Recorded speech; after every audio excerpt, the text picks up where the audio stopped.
Hej og velkommen til Coolbox.dk. Mit navn det er Kenneth Mundt.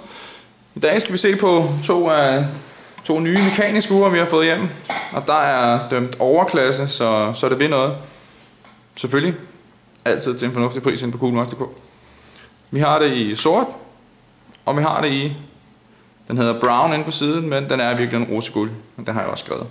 Så vi starter med den sorte. Som jeg sagde før, så er det en mekanisk ur. Det betyder, at der ikke er noget batteri i det her, så det skal aldrig bruge batteri. Det skal lades op. Men prøv lige at se en gang. Romertal hele vejen rundt. Prøv at lægge mærke til detaljerne på skiven. Når jeg vipper ud af lidt her.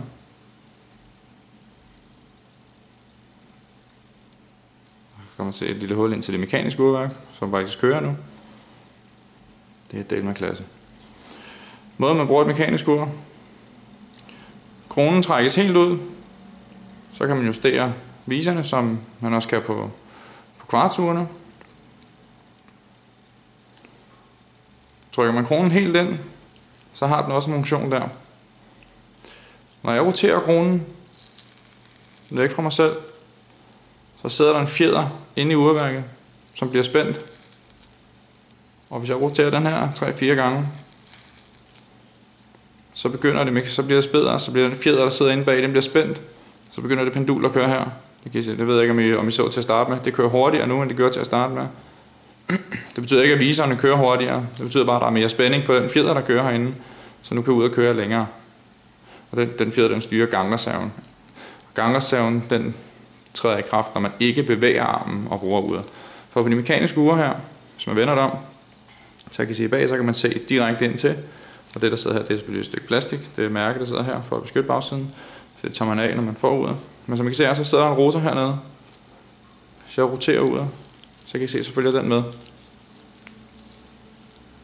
Den gør altså, at når man har uret på, og man bevæger armen, så lader uret sig selv op, mens man har det på. Men når man lægger uret stille, for eksempel hen over natten, eller hvis man ikke har det på i en halv dags tid, så stopper uret med at gå. Det betyder ikke, at det er gået i stykker. Det betyder bare, at spændingen i den fjeder, der styrer gangreserven, og den spænding, den er brugt, hvis man kan sige det sådan. Så det eneste, der skal til for at få det her mekaniske ure til at gå igen, når det er gået i stå, det er, at man lige drejer kronen en 3-4 gange. Nu gider jeg ikke dreje mere, man kan også risikere at overspænde fjederen. Så lad være med at dreje fjederen mere end 10 gange, så er I sikre på, at I aldrig nogensinde overspænder fjederen. Og så går det ud. Og det, som sagt, så skal der aldrig skiftes batteri, så det går til den dag. Ja, tid og evighed. Men en lille rundtur. Et meget klassisk ur. Meget, meget klassisk overklasseur. Med nogle sindssygt fede detaljer. Man kan se skruerne her på siden. Hvis man lige, jeg ved ikke, om man kan se det her på. Kan man måske. Kronen selvfølgelig. Dejlig læderrem. Kraftig. I imiteret krokodilleskæl. Igen. Med det bløde lag på indersiden her, så den ikke generer. Og man ikke sveder så meget. Rustfri bagside, eller rustfri stål bagside. Samme her. Og det er lige pakket ind. Og så. Endnu et Aikis fantastiske ure.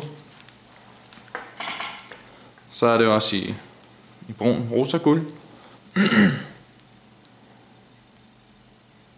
Det er det samme ur. Bare i en anden farve.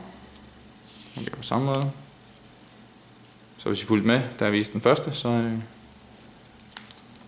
har I også styr på, hvordan det her fungerer. Jeg håber, at farven den bliver gengivet korrekt. Det tror jeg den gør.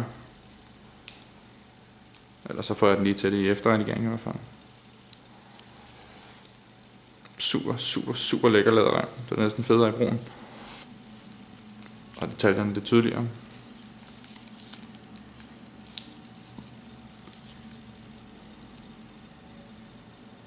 Man kan se synerne hele vejen ned også.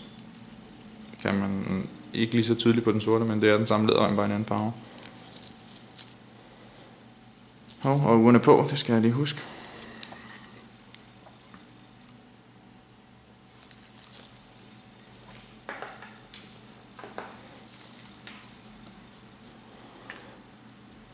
her er der altså virkelig tale om, at når man skal ud og imponere, så er det her, det sker. Ike Noble på coolwatch.dk. Det var en fornøjelse. Tak fordi du kiggede med. Hej.